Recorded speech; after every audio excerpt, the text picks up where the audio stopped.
I am writing this under an appreciable mental strain, since by tonight I shall be no more.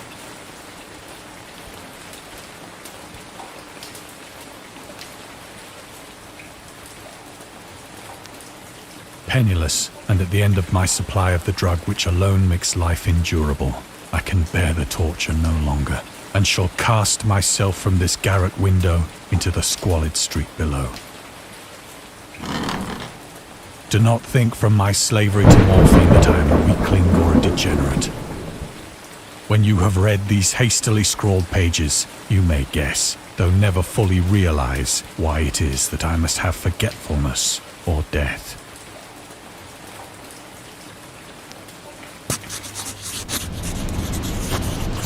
It was in one of the most open and least frequented parts of the broad Pacific that the packet of which I was supercargo fell a victim to the German sea raider.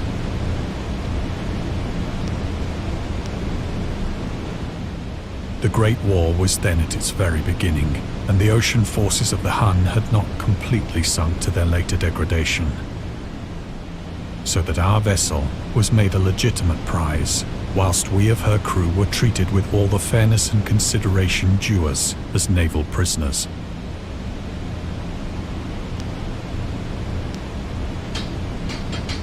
So liberal, indeed, was the discipline of our captors, that 5 days after we were taken, I managed to escape alone in a small boat with water and provisions for a good length of time.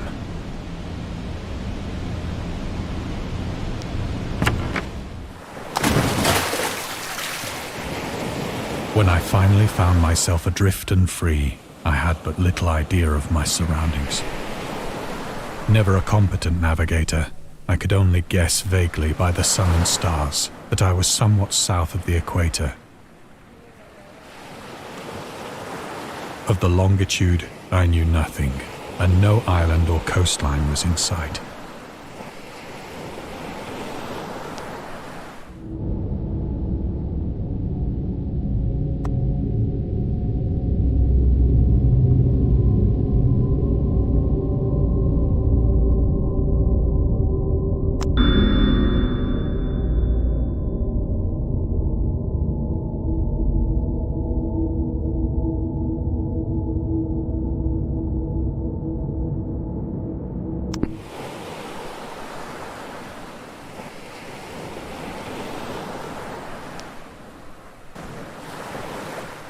The weather kept fair, and for uncounted days I drifted aimlessly beneath the scorching sun, waiting either for some passing ship or to be cast on the shores of some habitable land.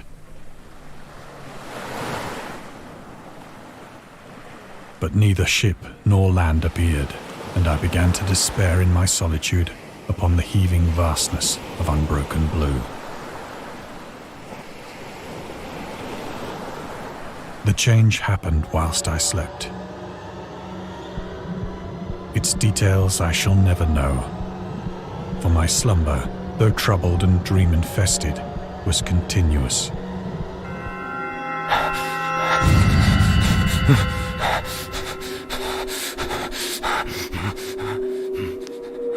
When at last I awoke, it was to discover myself half sucked into a slimy expanse of hellish black mire, which extended about me in monotonous undulations as far as I could see, and in which my boat lay grounded some distance away. Though one might well imagine that my first sensation would be of wonder at so prodigious and unexpected a transformation of scenery, I was in reality more horrified than astonished. For there was in the air and in the rotting soil a sinister quality which chilled me to the very core. The region was putrid with the carcasses of decaying fish and of other less describable things which I saw protruding from the nasty mud of the unending plain. Perhaps I should not hope to convey in mere words the unutterable hideousness that can dwell in absolute silence and barren immensity. There was nothing within hearing, and nothing in sight, save a vast reach of black slime. Yet the very completeness of the stillness and the homogeneity of the landscape oppressed me with a nauseating fear. The sun was blazing down from a sky which seemed to me almost black in its cloudless cruelty, as though reflecting the inky marsh beneath my feet.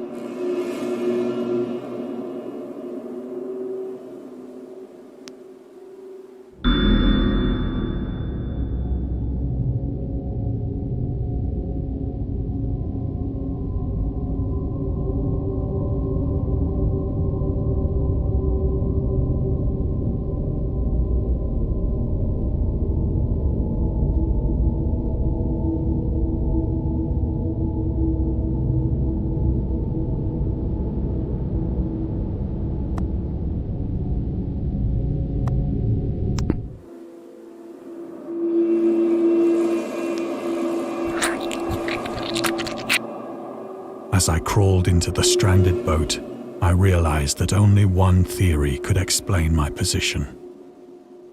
Through some unprecedented volcanic upheaval, a portion of the ocean floor must have been thrown to the surface, exposing regions for which innumerable millions of years had lain hidden under unfathomable watery depths.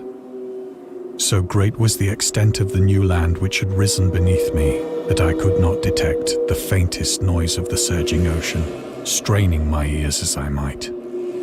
Nor were there any seafowl to prey upon the dead things.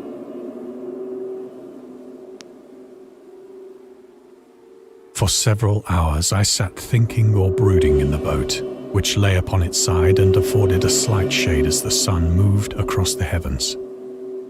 As the day progressed, the ground lost some of its stickiness and seemed likely to dry sufficiently for traveling purposes in a short time.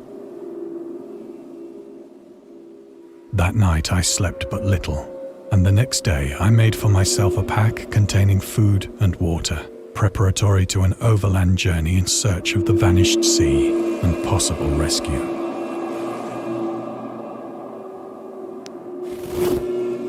On the third morning, I found the soil dry enough to walk upon with ease.